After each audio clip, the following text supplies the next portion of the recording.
ಚೆನ್ನಿಗರಾಯ ಎಷ್ಟು ಸಲ ಕೇಳಿದರೂ ಶಿವಲಿಂಗೇಗೌಡ ಶಾನುಭೋಗಿಗೆ ಬಿಟ್ಟುಕೊಡಲಿಲ್ಲ. ಮೊದಲು ಕೆಲವು ದಿನ ಕೊಡಾಣ ಕೊಡಾಣ ಎನ್ನುತ್ತಿದ್ದ. ಅದರ ಅರ್ಥ ಸರಿಯಾಗಿ ತಿಳಿಯದ ಚೆನ್ನಿಗರಾಯ ಕೆಲವು ದಿನ ಕಾದು ನೋಡುತ್ತಿದ್ದ. ಮತ್ತೆ ಕೇಳಿದರೆ ಅದೇ ಮಾತು. ಒಂದು ದಿನ ಸಾಲಕೈರಿನ ಲೆಕ್ಕ ಚುಕ್ತಾ ಆಗ್ಬೇಕು, ಆಮ್ಯಾಲೆ ನೋಡಾನ ಎಂದ. ಸಾಲಕೈರು ಎಂದರೆ ಏಪ್ರಿಲ್ ತಿಂಗಳ ಕೊನೆ, ಅಲ್ಲಿಗೆ ಇನ್ನು 5 ತಿಂಗಳು. ಸಾಲು ಲೆಕ್ಕ ಮುಗಿಸ್ದೆ ಕೊಟ್ರೆ ನಿಂಗೇನ್ ತಿಳಿತೈತಿ ಎಂದು ಅವನು ಹೇಳಿದುದು ನಿಜವೆಂದು ಇವನೂ ಒಪ್ಪಿಕೊಂಡ.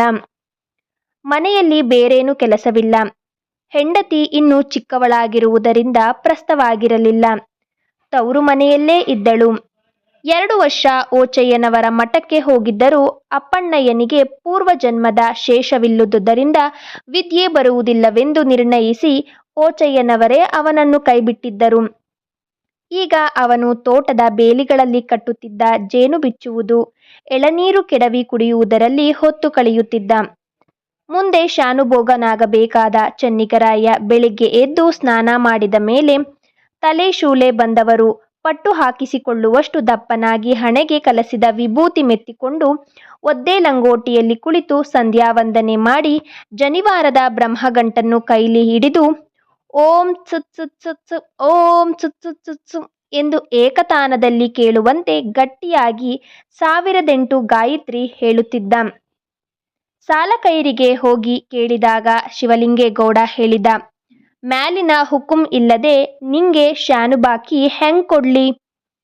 ನಂದು ನಂಗ್ ಕೊಡಾಕೆ ಮ್ಯಾಲಿಂದೇನು? ನಿಮ್ಮಪ್ಪಂದು ಅಂತ ಬರೆದಿಟ್ಟಿಲ್ಲ.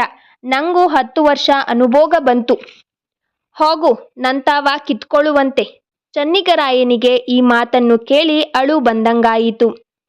ಅಯ್ಯೋ ನಿನ್ನವ್ವುನ್ನ ಎಂದು ಅವನನ್ನು ಬಯ್ಯಬೇಕೆಂದು ಬಾಯಿಗೆ ಬಂದರೂ ಧೈರ್ಯ ಸಾಲದೆ ಸುಮ್ಮನಾದ. ಶಿವಲಿಂಗೇಗೌಡನ ಭಾವ ಪಟೇಲ ಶಿವೇಗೌಡನ ಹತ್ತಿರಕ್ಕೆ ಹೋಗಿ ಕೇಳಿದರೆ ಅವನು, ಲೇ ತಮ್ಮಯ್ಯ, ಶಾನುಬಾಕಿ ಮಾಡಕ್ ನಿನ್ ಕೈಲಿ ಹರಿತಾದೇನ್ಲ? ಅದೇನ್ ಮಶ್ಕಿರಿ ಅಂತ ತಿಳ್ಕಂಡ್ಯಾ ಎಂದ. ಚೆನ್ನಿಗರಾಯನಿಗೆ ಮುಂದೆ ಏನು ಹೇಳಬೇಕೆಂದು ತಿಳಿಯಲಿಲ್ಲ. ಪಟೇಲರ ಎದುರು ಮಾತನಾಡುವ ಧೈರ್ಯ ಅವನಿಗೆ ಬರುವುದಾದರೂ ಹೇಗೆ? ಹುಡುಗನಾದಾಗಿನಿಂದ ಅವನನ್ನು ಹೆದರಿಸಲು ಗಂಗಮ್ಮ ಕೂಗುತ್ತಿದ್ದುದು ಈ ಪಟೇಲನನ್ನು ತಾನೇ. ಅವನು ಸೀದಾ ಅಮ್ಮನ ಹತ್ತಿರ ಬಂದು ಶಿವಲಿಂಗ ಮತ್ತು ಪಟೇಲರ ಮಾತುಗಳನ್ನು ಹೇಳಿದ. ಗಂಗಮ್ಮ ಸುಮ್ಮನಿದ್ದಾಳೆಯೇ? ಪಟೇಲನ ಮನೆಯ ಬಾಗಿಲಿನ ಹತ್ತಿರ ಬೀದಿಯಲ್ಲಿ ನಿಂತು ಗಟ್ಟಿಯಾಗಿ ಕೇಳಿದಳು. ಶಿವೇಗೌಡ, ಕಂಡೋರ ಹೆಂಡ್ತಿ ಹೇಳು ಎಷ್ಟು ದಿನ ತಿನ್ಬೇಕು ಅಂತ ಮಾಡಿದ್ದೀಯ? ನಿನ್ ಹೆಂಡ್ರ ಬಳೆ ಕುಕ್ಕೋಗಿ ನಿನ್ ಮನೆ ತೊಳೆದು ಹೋಗುತ್ತೆ ತಿಳ್ಕ. ಈ ಮಾತನ್ನು ಕೇಳಿದ ಪಟೇಲನ ಹೆಂಡತಿ ಗೌರಮ್ಮನಿಗೆ ಭಯವಾಯಿತು. ಬ್ರಾಹ್ಮಣ ವಿಧವೆಯ ಶಾಪ ತಮಗೆ ತಟ್ಟಿದರೆ ಗತಿಯೇನು? ಅವಳು ಗಂಡನಿಗೆ ಹೇಳಿದಳು, ಅವ್ರ ಚಟ್ಟದ ಕೋಲು ಮಡಿ ಕಂಡು ನಮ್ಗೇನಾಗ್ಬೇಕು? ಬಿಸಾಕು ಅಂತ ಶಿವಲಿಂಗಣ್ಣಂಗೆ ಹೇಳು ಅತ್ಲಾಗೆ. ಪಟೇಲ ತಾನೇ ಹೊರಗೆ ಬಂದು ಹೇಳಿದ, ಗಂಗವ್ವ ಹಿಂಗ್ ಕೆಟ್ಟ ಮಾತ್ ಯಾಕಾಡ್ತೀಯ? ಬಾ ಕುಂತ್ಕ ಮಾತಾಡೋಣ. ಗೌರಮ್ಮ ಜಗುಲಿಯ ಮೇಲೆ ಮಣೆ ಹಾಕಿಟ್ಟಳು. ಗಂಗಮ್ಮ ಅದರ ಮೇಲೆ ಕುಳಿತ ಮೇಲೆ ಪಟೇಲ ಒಂದು ದಿಂಬು ತರಿಸಿ ಹಾಕಿಕೊಂಡು ಹೊರಗೆ ಕುಳಿತ. ಬಾವಿ ಶಾನುಭೋಗ ಚೆನ್ನಿಗರಾಯ ಸೂರುಕಟ್ಟಿನ ಕೆಳಗೆ ನಿಂತೇ ಇದ್ದ.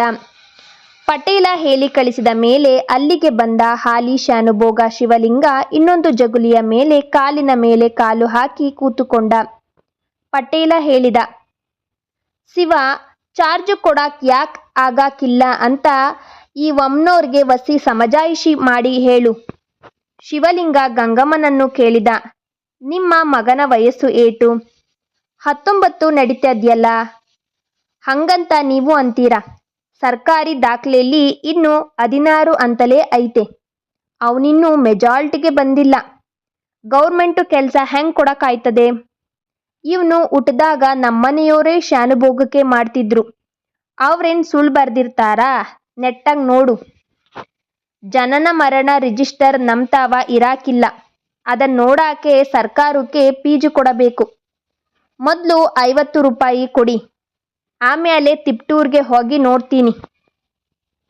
ಜನನ ಮರಣ ರಿಜಿಸ್ಟ್ರು ಶಾನುಭೋಗರ ಹತ್ತಿರ ಇರುತ್ತದೆಯೇ ಇಲ್ಲವೇ? ಅದನ್ನು ನೋಡಲು ಫೀಜು ಕೊಡಬೇಕೇ ಬೇಡವೇ? ಕೊಡಬೇಕಾಗಿದ್ದರೆ 50 ರೂಪಾಯಿ ಆಗುತ್ತದೆಯೇ ಎಂಬ ಬಗೆಗೆ ಗಂಗಮ್ಮನಿಗೆ ಗೊತ್ತಿಲ್ಲ. ಏನೋ ಚೆನ್ನಯ್ಯ, ಕೊಡಬೇಕೇನೋ, ಲೆಕ್ಕ ಕಲ್ತ್ಕಂಡಿರಾನು ನೀನು ಹೇಳೋ ಎಂದು ಮಗನನ್ನು ಕೇಳಿದರೆ, ಸೂರುಕಟ್ಟಿನ ಕೆಳಗೆ ನಿಂತೇ ಇದ್ದ ಅವನು ಕಕರನಂತೆ ಮುಖ ಮಾಡಿಕೊಂಡು ಯೋಚಿಸಲು ಮೊದಲು ಮಾಡಿದ. ಅದೇನ್ ಹೇಳೋ ಎಂದು ಇನ್ನೊಂದು ಸಲ ಕೇಳಿದ ಮೇಲೆ, ನಂಗ್ ಗೊತ್ತಿಲ್ಲ ಕಣಮ್ಮ ಎಂದ. ನಂಗ್ ಲೆಕ್ಕವೆಲ್ಲ ಬರುತ್ತೆ ಅಂದ್ಯಲ್ಲೋ ಇವ ಶಿವಲಿಂಗ ಎಂದ. ಹೊನ್ನವಳ್ಳಿಯೊಂತಾವ ಹೋಗಿ ಕಲ್ತ್ಕಂಬಂದೆ ಅಂತಿದ್ದೆ. ಆ ಹೊನ್ನವಳ್ಳಿ ಪಾಪ್ರ ನನ್ ಮಗಂಗೆ ಲೆಕ್ಕ ಬತ್ತಿದ್ರೆ ನಿಂಗೆ ಹೇಳ್ಕೊಡ್ತಿದ್ದ. ಹೋಕಳ್ಳಿ, ಈಗ್ಲೂ ಒಂದ್ 4 ವರ್ಷ ನಮ್ಮನೆ ಕಸದ ಮಂಕ್ರಿ ಹೊರು, ನಾನ್ ಕಲ್ಸ್ಕೊಡ್ತೀನಿ ಪಟೇಲ ಶಿವೇಗೌಡ ಹೇಳಿದ. ಹೋಕಳ್ಳಿ ಗಂಗವ್ವ, 50 ರೂಪಾಯಿ ತಂದು ಮಡಗಿ, ಇವನ ವಯಸ್ಸು ಏಟು ಅಂತ ಮ್ಯಾಲುಕ್ ಬರ್ದು ಹೇಳಿಸ್ತೀವಿ. ದುಡ್ಡ್ಯಾಕ್ ಕೊಡ್ಬೇಕು ಶಿವೇಗೌಡ? ಅದೇನ್ ಸರ್ಕಾರವಲ್ವಾ, ಮಶ್ಕಿರಿ ಮಾತ್ ಕೆಟ್ಟೋಯ್ತಾ? ಇನ್ನು ಗಂಗಮ್ಮನಿಗೆ ಬೇರೆ ಮಾರ್ಗ ಉಳಿಯಲಿಲ್ಲ. 50 ರೂಪಾಯಿ ಕೊಡದೆ ಮಗನ ವಯಸ್ಸಿನ ಲೆಕ್ಕ ಸಿಕ್ಕುವುದಿಲ್ಲ. ಅದಿಲ್ಲದೆ ಶಾನುಭೋಗಿಗೆ ಕೈಗೆ ಬರುವುದಿಲ್ಲ. ಆದರೆ ಮನೆಯಲ್ಲಿ ಅಷ್ಟೊಂದು ದುಡ್ಡಿಲ್ಲ. ಮನೆಗೆ ಹೋಗಿ ತನ್ನ ಪೆಟಾರಿಯಲ್ಲಿ ಹುಡುಕಿ ನೋಡಿದಳು. 30 ರಾಣಿತಲೆ ರೂಪಾಯಿ ಇತ್ತು. ಜೊತೆಗೆ 6 ಪಲ್ಲ ರಾಗಿ ಸೇರಿಸಿ ಶಿವಲಿಂಗನಿಗೆ ಒಪ್ಪಿಸಿ, ಬ್ಯಾಗ ಇವನ ಲೆಕ್ಕ ತರಿಸಪ್ಪ, ನಮ್ಮ ಯಜಮಾನರ ಕಾಲದ ಶಾನುಭೋಗಕ್ಕೆ ಇವನು ಕೈಗೆ ತಗಂಡದ್ದು ನಾನು ನೋಡಬೇಕು ಎಂದಳು. ಮತ್ತೆ 3 ತಿಂಗಳಾದರೂ ಅದರ ಬಗೆಗೆ ಏನೂ ಆಗಲಿಲ್ಲ. ಗಂಗಮ್ಮನೆ ಹೋಗಿ ಕೇಳಿದ್ದಕ್ಕೆ ಶಿವಲಿಂಗ ಹೇಳಿದ, ಸರ್ಕಾರಿ ಲೆಕ್ಕ ಅಂದ್ರೆ ಈಟ್ ಬ್ಯಾಗ ಬತ್ತೈತಾ? ಡಿಪ್ಟಿ ಕಮಿಷನರಿಗೆ ಹೋಗಿ ಅಲ್ಲಿಂದ ದಿವಾನ್ ಮಿರ್ಜಾ ಸಾಹೇಬರನ್ನ ಮುಟ್ಟಿ ಬರಬೇಕು. ನಿಧಾನವಾಗಿ ಬತ್ತೈತೆ, ಅದ್ಯಾಕ್ ಚೊಣಚಿ ಹೋಕ್ಕಂಗ್ ಆಡ್ತೀರಾ, ವಸಿ ತಡ್ಕಳಿ. ಗಂಗಮ್ಮ ನಿರೂಪಾಯಳಾಗಿ ಮನೆಗೆ ಬಂದು ಮಗನಿಗೆ ಹೇಳಿದಳು, ಚಿನ್ನಯ್ಯ, ಇವನು ಕೊಡೋದಿಲ್ಲ ಅಂತ ಕಾಣಿಸುತ್ತೆ. ನೀನೇ ತಿಪಟೂರಿಗೆ ಹೋಗಿ ಅಮಲ್ದಾರ್ ದನಿಗಳಿಗೆ ಅಡ್ಡಬಿದ್ದು ಹವಾಲ್ ಮಾಡ್ಕೊಂಡು ಬಾ ಹೋಗು. ತಾನೊಬ್ಬನೇ ಹೋಗಿ ಅಮಲ್ದಾರನನ್ನು ಕಾಣಲು ಚೆನ್ನಿಗರಾಯನಿಗೆ ಭಯವಾಯಿತು. ಅವರು ತನ್ನ ಮೇಲೆ ರೇಗಿದರೆ ಏನು ಮಾಡುವುದು? ತನಗೆ ನಿಜವಾಗಿಯೂ 16 ವರ್ಷವಾಗಿರಬಹುದು. ತನ್ನ ಜಾತಕವೇ ತಪ್ಪಿರಬಹುದು. ಅಮ್ಮ, ನಂಗೆ ಇನ್ನೂ 16 ವರ್ಷವೇ ಇರಬಹುದು. ಇನ್ನೊಂದೆರಡು ವರ್ಷ ತಡಿಯಾಣ ಕಣಮ್ಮ. ಥೂ ಸೂಳೆ ಮಗನೆ, ನಿನ್ ಹೆತ್ತೋಳು ಗಟ್ಟಿ ಮುಂಡೆಯಾಗಿ ಇಲ್ಲೇ ಇದ್ದೀನಿ. ನಂಗ್ ಗೊತ್ತಿಲ್ವೇನೋ ನಿನ್ ವಯಸ್ಸು? 19 ತುಂಬ್ತಾ ಬಂತಲ್ಲೋ. ಹೋಗಿ ಅಮಲ್ದಾರ್ ದನಿಗಳಿಗೆ ಅಡ್ಡ ಬೀಳೋ ಮುಂಡೆ ಮಗನೆ, ಗಂಗಮ್ಮ ಸಿಟ್ಟು ಬಂದು ಹೇಳಿದಳು. ನಂಗೆ ಹೆದರಿಕೆಯಾಗುತ್ತೆ ಕಣಮ್ಮ. ನಾಚಿಕೆಯಾಗಲ್ವೇನೋ ಹೆಣ್ಣಿಗ್ ಸೂಳೆ ಮಗನೆ? ನಾನು ಬರ್ತೀನೋ ಜೊತೆಗೆ ಎಂದು ಗಂಗಮ್ಮ ಹೇಳಿದಳಾದರೂ ಸರ್ಕಾರಿ ಕೆಲಸಕ್ಕೆ ಹೆಂಗಸರು ಹೋಗಬಾರದೆಂಬ ನೆನಪಾಗಿ ಸುಮ್ಮನಾದಳು. ಹೆಂಗಸರು ಸರ್ಕಾರಿ ಲೆಕ್ಕವನ್ನು ಕೈಲಿ ಮುಟ್ಟಿದ್ದು ಗೊತ್ತಾದರೂ ಪೊಲೀಸರಿಗೆ ಹಾಕ್ತಾರಂತೆ. ಇನ್ನು ತಾನೇ ಹೋಗಿ ಅಮಲ್ದಾರರ ಎದುರು ನಿಂತರೆ ಸುಮ್ಮನೆ ಬಿಡುತ್ತಾರೆಯೇ? ಇನ್ನು ಬೇರೆ ಉಪಾಯವಿರಲಿಲ್ಲ. ಹೀಗೆಯೇ 1 ತಿಂಗಳು ಕಳೆದ ಮೇಲೆ ಗಂಗಮ್ಮನೇ ಹೇಳಿದಳು, ಹೆಂಗಾದ್ರಂಗಾಗ್ಲಿ, ಒಂದ್ ಹೆಜ್ಜೆ ನಾಗಲಾಪುರಕ್ಕೆ ಹೋಗಿ ನಿಮ್ಮ ಮಾವನವ್ರನ್ನ ಕೇಳು, ಅವರೇನಾದರೂ ಮಾಡಿಸ್ತಾರೆ. ಚೆನ್ನಿಗರಾಯನ ಮದುವೆಯಾಗಿ 1.5 ವರ್ಷವಾಗಿದ್ದರೂ ಅವನು ಒಂದೂ ಸಲವೂ ಮಾವನ ಮನೆಗೆ ಹೋಗಿರಲಿಲ್ಲ. ಹೋಗುವ ಆಶೆ ಇಲ್ಲದೆಯಲ್ಲ, ಆದರೆ ಯಾರೂ ಅವನನ್ನು ಬಂದು ಕರೆದಿರಲಿಲ್ಲ. ತಾನಾಗಿಯೇ ಹೋಗಲು ನಾಚಿಕೆಯೋ ಅಂಜಿಕೆಯೋ ಅವನಿಗೆ ತಿಳಿಯದು. ಈಗ ಶಾನುಭೋಗಿಕೆಯ ಕೆಲಸಕ್ಕೆ ಅಲ್ಲಿಗೆ ಹೋಗಿ ಬರುವಂತೆ ಅಮ್ಮನೇ ಹೇಳಿದಾಗ ಅವನಿಗೆ ಸಂತೋಷವಾಯಿತು. ಒಂದು ದಿನ ಬೆಳಿಗ್ಗೆ ಎದ್ದು ಸ್ನಾನ ಮಾಡಿ 3 ಆಚಮನಕ್ಕೆ ಸಂಧ್ಯಾ ವಂದನೆ ಮುಗಿಸಿ ಅವರೆಕಾಳಿನ ರೊಟ್ಟಿ, ಕಾಯಿ ಚಟ್ನಿ, ಮೊಸರು ತಿಂದು ದಾರಿಗೆ ಇರಲಿ ಎಂದು 3 ರೊಟ್ಟಿ ಚಟ್ನಿ ಕಟ್ಟಿಕೊಂಡು ಮದುವೆಯ ಕೋಟು ಹಾಕಿ ಸಂಕಲಿಕೆಯ ಪಂಚೆಯುಟ್ಟು ಎಕ್ಕಡ ಮೆಟ್ಟಿ ನಡೆಯುವ ಅಭ್ಯಾಸವಿಲ್ಲದಿದ್ದರಿಂದ ಬರಿಕಾಲಿನಲ್ಲಿಯೇ 12 ಮೈಲಿ ದೂರದ ನಾಗಲಾಪುರಕ್ಕೆ ಪಶ್ಚಿಮಾಭಿಮುಖವಾಗಿ ಹೊರಟ. ರಾಮಸಂದ್ರದಿಂದ 3 ಮೈಲಿ ದೂರದಲ್ಲಿ ಒಂದು ಬೋರೆ ಹತ್ತಿ ಇಳಿದ ಮೇಲೆ ಚೋಳನಗುಡ್ಡ. ಕರಿಕಲ್ಲಿನ ಆ ಗುಡ್ಡದ ತಪ್ಪಲಿನಲ್ಲಿಯೇ ದೊಡ್ಡ ಮರಳ ಹಳ್ಳ. ಹಳ್ಳದ ಎರಡೂ ಕಡೆಗೂ ಅಲ್ಲದೆ ನಡುವೆಯೂ ಮುತ್ತುಗದ ಗಿಡಗಳು ತುಂಬಿ ಬೆಳೆದಿವೆ. ದಾರಿಯ ಹಳ್ಳದಲ್ಲಿ ಸಿಕ್ಕುವ ಮರಳಿನ ಬಾವಿಯನ್ನು ಕಂಡ ಚೆನ್ನಿಗರಾಯ ಹತ್ತಿರ ಕೂತು ರೊಟ್ಟಿ ಚಟ್ನಿ ಮುಗಿಸಿ 6 ಸಲ ತುಂಬು ಬೊಗಸೆ ನೀರು ಹೀರಿ ಮತ್ತೆ ಪ್ರಯಾಣ ಮುಂದುವರೆಸಿದ. ಚೋಳನ ಗುಡ್ಡವನ್ನು ಬಲಕ್ಕೆ ಬಿಟ್ಟು ಏರು ಇಳಿದು ನಡೆದರೆ ಕೆಮ್ಮಣ್ಣು ಹಳ್ಳ. ಅದರ ಆಚೆಯದೇ ಕಟಿಗೆ ಹಳ್ಳಿ. ಅದಕ್ಕೆ ಸ್ವಲ್ಪ ಮುಂದೆ ಸಿಕ್ಕುವ ಹೂವಿನ ಹಳ್ಳಿ ನಾಗಲಾಪುರದ ಫಿರ್ಕಕ್ಕೆ ಸೇರಿದ್ದು. ಆ ಊರಿನಿಂದ ಮುಂದೆ 1 ಮೈಲಿಗೆ ನಾಗಲಾಪುರದ ದೊಡ್ಡ ಕೆರೆ ಕಾಣಿಸುತ್ತದೆಯಾದರೂ ಅದರ ಹೊರಕೋಡಿ ಮುಟ್ಟುವುದಕ್ಕೆ ಕತ್ತಾಳೆ ಓಣಿ ಕಣಿಗೆಲೆ ಹಳ್ಳಗಳಲ್ಲಿ ಸಾಗಿ ಮತ್ತೆ 2 ಮೈಲಿ ನಡೆಯಬೇಕು. ಕೆರೆ ಏರಿಯ ಮೇಲೆ 1 ಮೈಲಿ ನಡೆದು ಊರ ಕಡೆ ಕೋಡಿ ದಾಟಿದ ನಂತರ ಸಂತೆಯ ತೋಪಿನಲ್ಲಿ ಸಾಗಿದರೆ ಅದೇ ನಾಗಲಾಪುರ. ಊರ ಕೆರೆಯ ಈಚೆ ಕಡೆಯ ಕೋಡಿ ಹತ್ತಿರ ಬಂದಾಗ ಅವನಿಗೆ ಒಂದು ತರದ ಅಂಜಿಕೆಯಾಗಿತ್ತು. ತನ್ನನ್ನು ಯಾರಾದರೂ ಗುರುತು ಹಿಡಿದರೆ, ಈಗ ಯಾಕೆ ಬಂದೆ ಅಂದರೆ, ಮಾವನವರೇ ಹಾಗೆ ಕೇಳಿದರೆ ಏನಂತ ಹೇಳುವುದು? ಇವಳು ಹೇಗಿರ್ತಾಳೋ, ಅವಳೇನು ನನ್ನ ಮಾತನಾಡಿಸ್ತಾಳೋ ಇಲ್ವೋ? ಮಾತಾಡಿಸ್ದೇ ಇರ್ಲಿ, ಕತ್ತೆ ಮುಂಡೆಗೆ ಮಾಡ್ತೀನಿ. ಅವಳಿನ್ನೂ ಯಾವಾಗ್ಲೋ ನಮ್ಮೂರಿಗೆ ಬರೋದು. ಈಗ 13 ತುಂಬಿದೆಯಂತೆ, ಇನ್ನೂ ಎಷ್ಟು ದಿನವೋ ದೊಡ್ಡೋಳಾಗೋದು. ಹೀಗೆಯೇ ಯೋಚಿಸಿಕೊಂಡು ಕೆರೆಯ ಏರಿಯ ಮೇಲೆ ನಡೆಯುತ್ತಾ ಊರಿನ ಕಡೆಯ ಕೋಡಿಯನ್ನು ಮುಟ್ಟಿದ. ಗ್ರಾಮ ಪ್ರವೇಶ ಮಾಡುವಾಗ ಮತ್ತೆ ಅಂಜಿಕೆ. ಮದುವೆಯಲ್ಲಿ ಮೆರವಣಿಗೆ ಹೋಗಿದ್ದ ಬೀದಿಯಲ್ಲೇ ಈಗ ಹೋಗುತ್ತಿದ್ದಾನೆ. ಯಾರಾದರೂ ಗುರುತು ಹಿಡಿದರೆ? ಗುಂಪಾಗಿ ಕಟ್ಟಿದ್ದ ಮನೆಗಳ ಆ ಊರನ್ನು ಪ್ರವೇಶ ಮಾಡಿದ ತಕ್ಷಣ ಸಿಕ್ಕುವ ಒಂದೇ ಒಂದು ಬೀದಿಯ ಹೆಸರೇ ಶಾನುಭೋಗರ ಬೀದಿ ಎಂದು. ಊರ ಶಾನುಭೋಗ ಶಾಮಣ್ಣನವರು ದರ್ಪದ ಅಧಿಕಾರ ಮಾಡುತ್ತಾರಂತೆ. ಅದಕ್ಕೆ ಬೀದಿಗೆ ಆ ಹೆಸರು. ಅಲ್ಲಿಂದ ನಡೆದು ಹೋದರೆ ಚನ್ನಿಗರಾಯನ ಮಾವನವರ ಮನೆ ಇರುವುದು ಓರೆಕೋರೆ ಸಂದಿಯಲ್ಲಿ. ಇಡೀ ಊರಿನ ಮನೆಗಳೆಲ್ಲ ಇದ್ದುದು ಹಾಗೆ. ಆದರೆ ಕಂಟಿ ಜೋಯಿಸರದು ಇದ್ದುದರಲ್ಲಿ ದೊಡ್ಡ ಮನೆ.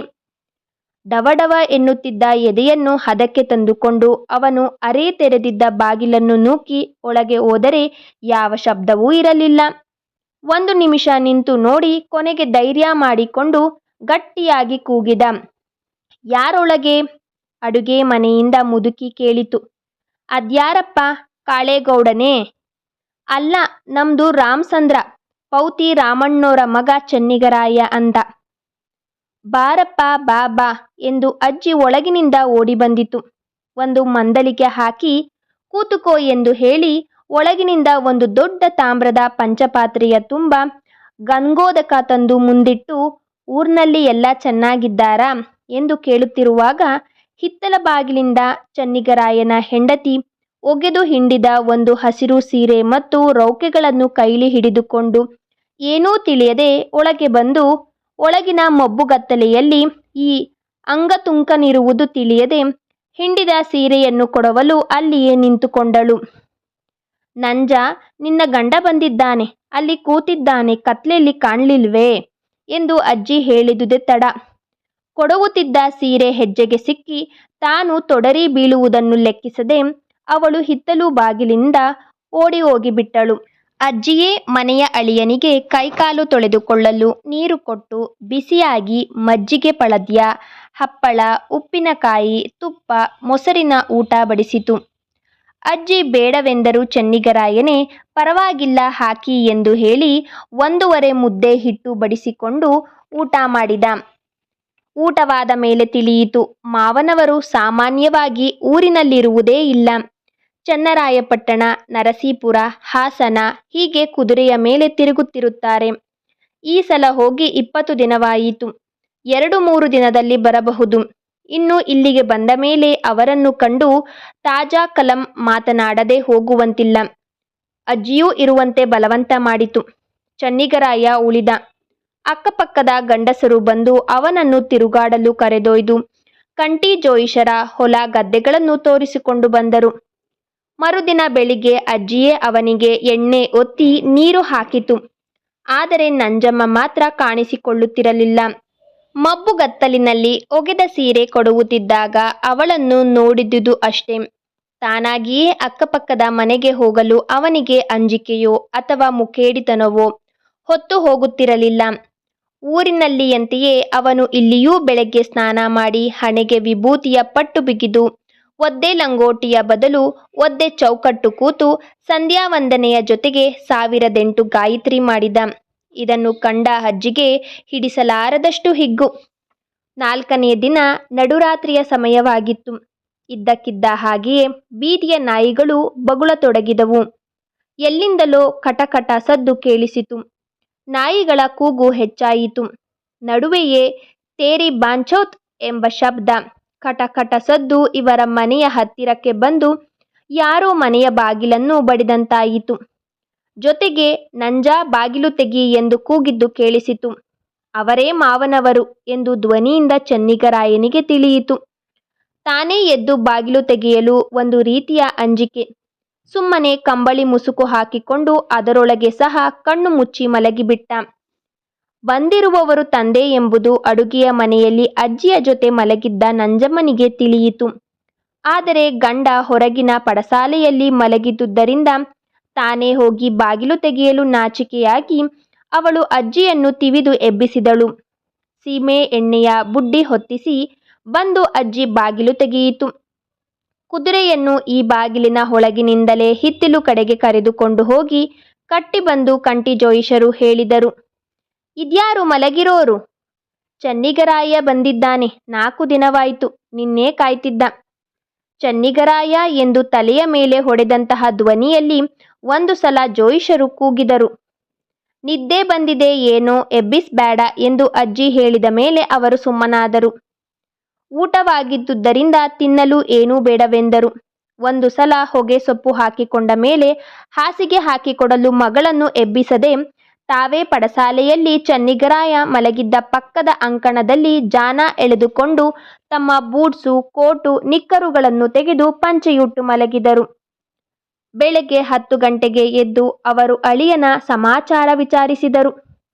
ಎಲ್ಲವನ್ನೂ ತಿಳಿಸಿ ಶಿವಲಿಂಗ ತಮ್ಮಿಂದ 50 ರೂಪಾಯಿ ವಸೂಲು ಮಾಡಿಕೊಂಡಿದ್ದನ್ನು ಅವನು ಹೇಳಿದಾಗ ಕೇಳಿದರು. ನಿನ್ನ ತಲೆಯಲ್ಲಿ ಬುದ್ಧಿ ಇತ್ತೋ ಜೇಡಿಮಣ್ಣು ತುಂಬಿತ್ತೋ? ಶಾನುಭೋಗಿಗೆ ರೂಲು ಗೊತ್ತಿಲ್ದೋನು ನೀನು ಏನು ಮಾಡ್ತೀಯ ಮಣ್ಣಂಗಟ್ಟಿ? ಚೆನ್ನಿಗರಾಯ ಸೂಕ್ಷ್ಮವಾಗಿ ನಡುಗುತ್ತಾ ತಲೆ ತಗ್ಗಿಸಿ ಕುಳಿತುಬಿಟ್ಟ. ತಾನು ಅಲ್ಲಿಗೆ ಬಂದ ದಿನವೇ ವಿಷಯವನ್ನು ಅಜ್ಜಿಗೆ ಹೇಳಿದ್ದ. ಅವನು ಈಗ ಅದನ್ನು ಮಾವನವರಿಗೆ ಹೇಳುವಾಗ ಅಜ್ಜಿ ಹತ್ತಿರವೇ ಇತ್ತು. ಅಳಿಯನನ್ನು ಹೀಗೆ ಅಂದಿದ್ದಕ್ಕೆ ಅಜ್ಜಿಯೇ ಬಾಯಿ ಹಾಕಿ, ಇದೇನೋ ಕಂಟಿ ಹೀಗಂತೀಯ? ಅವನು ಹುಡುಗ, ತಿಳಿಲಿಲ್ಲ. ನಿನ್ ಬಾಯಿಲಿ ಯಾವಾಗ್ಲೂ ಒರಟು ಮಾತೆಯ ಬರೋದು? ಹೋಗಿ ಅವನ ಹಕ್ಕು ಅವನಿಗೆ ಕೊಡಿಸಿ ಬಾ ಎಂದಿತು. ಕಂಟಿ ಜೋಯಿಸರು ಮತ್ತೆ ಮಾತನಾಡಲಿಲ್ಲ. ಎದ್ದು ಸ್ನಾನ ಮಾಡಿ ಸಂಧ್ಯಾವಂದನೆಯ ಮಂತ್ರ ಮುಗಿಸಿ ಒಳಗೆ ನಂಜಮ್ಮ ಮಾಡಿ ಅಜ್ಜಿ ಹೊರಕ್ಕೆ ತಂದುಕೊಟ್ಟ ಅಕ್ಕಿ ತಾಲಿಪಿಟ್ಟು ಬದನೆಕಾಯಿ ಎಣ್ಣೆಗಾಯಿಯನ್ನು ಅಳಿಯನೊಡನೆ ಕೂತು ತಿಂದು ಮುಗಿಸಿದರು. ಒಂದು ಸಲ ಹೊಗೆ ಸೊಪ್ಪು ಅಗಿದು 4-5 ಸಲ ಉಗುಳಿ ಬಂದ ಮೇಲೆ ರಾಮಚಂದ್ರದ ಸ್ಥಳವಿದ್ಯಮಾನದ ಬಗೆಗೆ 4-5 ಪ್ರಶ್ನೆ ಕೇಳಿದರು. ಚೆನ್ನಿಗರಾಯ ತನಗೆ ತಿಳಿದಂತೆ ಉತ್ತರ ಹೇಳಿದ. ಜೋಯಿಸರು ಅವರ ಗದ್ದೆ ಹೊಡೆಯುತ್ತಿದ್ದ ಮೂಲೆ ಮನೆ ಹೊನ್ನನನ್ನು ಕರೆದು ಅವನ ಕೈಗೆ ಒಂದು ಚೀಟಿ ಬರೆದುಕೊಟ್ಟು ತಕ್ಷಣ ಶ್ರವಣಬೆಳಗೊಳಕ್ಕೆ ಹೋಗಿ ಅವರ ಮಗ ಪೊಲೀಸು ಕಾನ್ಸ್ಟೇಬಲ್ ಕಲ್ಲೇಶನಿಗೆ ಮುಟ್ಟಿಸಿ ಜವಾಬು ತರುವಂತೆ ಅಟ್ಟಿದರು. ಜೋಯಿಸರು ಅಳಿಯನ ಜೊತೆ ಮತ್ತೆ ಯಾವ ಮಾತನ್ನೂ ಆಡಲಿಲ್ಲ. ಅವರು ಊರಿಗೆ ಬಂದಿರುವ ಸುದ್ದಿ ತಿಳಿದು ಮಾಟ ಮದ್ದುಗಳಿಗೆ ಕೇಳುವ, ದೆವ್ವ ಪಿಶಾಚಿಗಳಿಗೆ ಕಟ್ಟು ಮಾಡಿಸುವ ಕೆಲವರು ಬಂದು ಮನೆಗೆ ತುಂಬಿಕೊಂಡರು. ಅಳಿಯನಿಗೆ ಬೇಜಾರಾಗುತ್ತದೆಂದು ಅಜ್ಜಿ ಅವನನ್ನು ಅಡುಗೆಯ ಮನೆಯ ಒಳಕ್ಕೆ ಕರೆದು ಕೂರಿಸಿಕೊಂಡಿತು.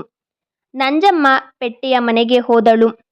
ಹೊನ್ನ ಮಾರನೆಯ ಬೆಳಗ್ಗೆ 11 ಗಂಟೆಗೆ ಶ್ರವಣಬೆಳಗೊಳದಿಂದ ಬಂದು ಜೋಯಿಸರಿಗೆ ಒಂದು ಕಾಗದ ಕೊಟ್ಟ. ಅವನು ಮನೆಗೆ ಹೋದ ಮೇಲೆ ಅವರು ತಮ್ಮ ತಾಯಿಗೆ ಹೇಳಿದರು. ಅಕ್ಕಮ್ಮ, ನಾನು ಇವತ್ತು ರಾತ್ರಿ ರಾಮಚಂದ್ರಕ್ಕೆ ಹೋಗ್ತೀವಿ. ಇದೇನೋ ಇವತ್ತೇ ಹೊರಟೀರಿ? ನಾನು ಏನೂ ತಿಂಡಿ ಗಿಂಡಿ ಮಾಡಿಲ್ಲ. ಸಂಜೆ ಹೊತ್ತಿಗೆ ಮಾಡಿಬಿಡು. ರಾತ್ರಿ ಊಟಕ್ಕೆ ಪಾಯಸ ಗೀಯಸ ಮಾಡು. ನೀನಂತೂ ಕೊಳ್ಳಿ ದೆವ್ವದ ಹಾಗೆ ರಾತ್ರಿ ಹೊತ್ತು ತಿರುಗ್ತೀಯ. ಅವನನ್ನ ಕತ್ಲೆಯಲ್ಲಿ ಯಾಕೆ ಕರ್ಕೊಂಡು ಹೋಗ್ತೀಯ? ಅವನೇನು ಹೆಣ್ಣೆ ಗಂಡು ಅಂತ ತಾನೇ ನನ್ನ ಮಗಳನ್ನ ಕೊಟ್ಟಿರೋದು. ಕತ್ತಲೆಂದರೆ ಹೆಚ್ಚು ಭಯವಿಲ್ಲದಿದ್ದರೂ ಕತ್ತಲಿನಲ್ಲಿ ದೆವ್ವ ಪಿಶಾಚಿಗಳು ಸಂಚರಿಸುವ ನೆನಪಾಗಿ ಚೆನ್ನಿಗರಾಯನ ಎದೆ ಸಂಕುಚಿಸಿತು. ಅಲ್ಲದೆ ಚೋಳೇಶ್ವರನ ಗುಡ್ಡದ ಹತ್ತಿರ ರಾತ್ರಿಯ ಹೊತ್ತು ಕಿರುಬಗಳು ಇರುತ್ತವಂತೆ. ಅದನ್ನು ಮಾವನವರಿಗೆ ಹೇಳಿದರೆ ತನ್ನನ್ನೇ ಬೈದಾರೆಂಬ ಹೆದರಿಕೆ. ಉಭಯ ಸಂಕಟದಲ್ಲಿ ಸಿಕ್ಕಿ ಅವನು ಸುಮ್ಮನಾದ.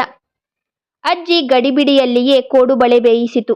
ನಂಜಮ್ಮ ನೆನ್ನೆಯ ಚಕ್ಕುಲಿ ಹಿಟ್ಟು ಬೀಸಿದ್ದಳು. ಅದನ್ನು ಕರಿದಾಯಿತು. ರಾತ್ರಿ ಪಾಯಸದ ಊಟವಾದ ಮೇಲೆ ಜೋಯಿಸರು ಕಾಲು ಚೀಲ, ಬೂಟು, ಬಿಳಿ ನಿಕ್ಕರು, ಕಾಕಿ ಕೋಟು ಹಾಕಿ ತಲೆಗೆ ಕಾಕಿ ಹ್ಯಾಟು ಇಟ್ಟುಕೊಂಡರು. ಅದೇ ದಿನ ಬೆಳಿಗ್ಗೆ ಹಜಾಮರವನು ತಿದ್ದಿ ಕತ್ತರಿಸಿದ್ದ ತುಂಬು ಮೀಸೆ ಮುಖದಲ್ಲಿ ಅಡರಿ ಕಾಣುತ್ತಿತ್ತು. ಕುದುರೆಗೆ ಜೇನು ಲಗಾಮುಗಳನ್ನು ಏರಿಸಿ ಅವರ ಬಟ್ಟೆ ಬರೆಗಳನ್ನು ಹಸಿಬೆ ಚೀಲಕ್ಕೆ ಹಾಕಿ ಅದನ್ನು ಜೀನಿನ ಮುಂದೆ ಎರಡೂ ಕಡೆಗೂ ಇಳಿಬಿಟ್ಟರು. ಹೊರಡುವ ಮುನ್ನ ಚನ್ನಿಗರಾಯ ಅಜ್ಜಿಗೂ ಮಾವನವರಿಗೂ ನಮಸ್ಕರಿಸಿದ. ನಂಜ, ನಿನ್ನ ಗಂಡನಿಗೆ ನಮಸ್ಕಾರ ಮಾಡು ಬಾ ಎಂದು ಅಜ್ಜಿ ಕೂಗಿತು. ಅವಳು ಬರಲಿಲ್ಲ.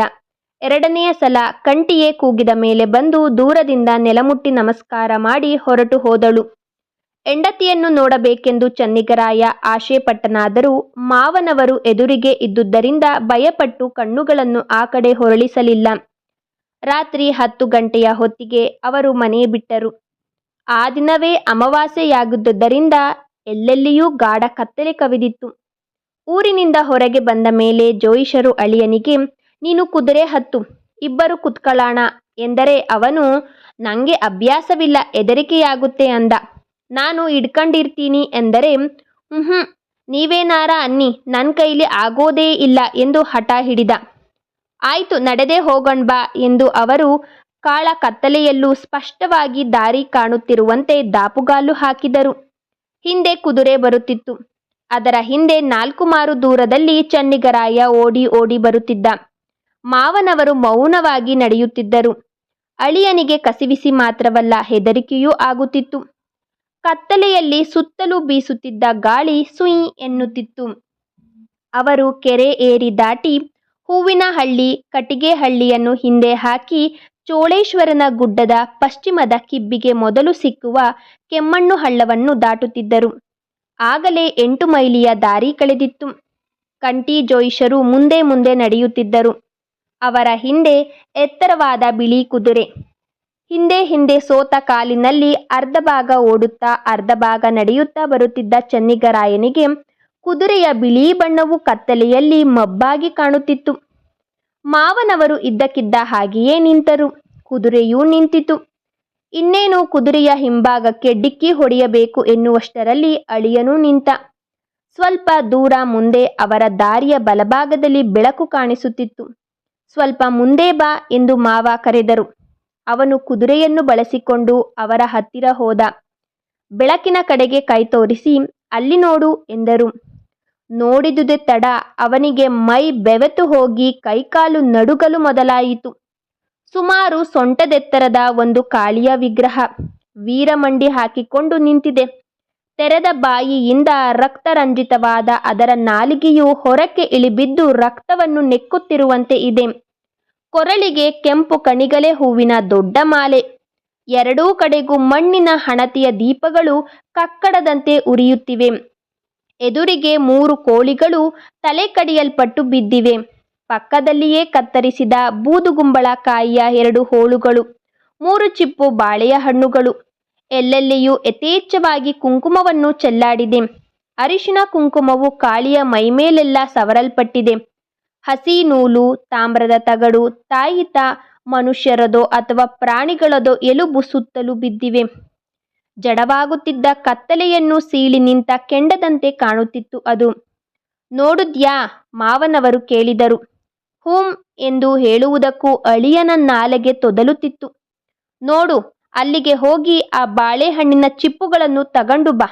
ಆ ವಿಗ್ರಹದ ಎದೆಗೆ 1 ಸಲ ಒದ್ದು ಕೆಡವು, ನಿನಗೆ ದುಡ್ಡು ಸಿಕ್ಕುತ್ತೆ. ಈ ಮಾತನ್ನು ಕೇಳಿ ಅವನು ತರಗುಟ್ಟಿದ. ಬ್ಯಾಡಿ ಬ್ಯಾಡಿ ಎಂದು ತೊದಲುತ್ತಾ ಹೇಳಿದ.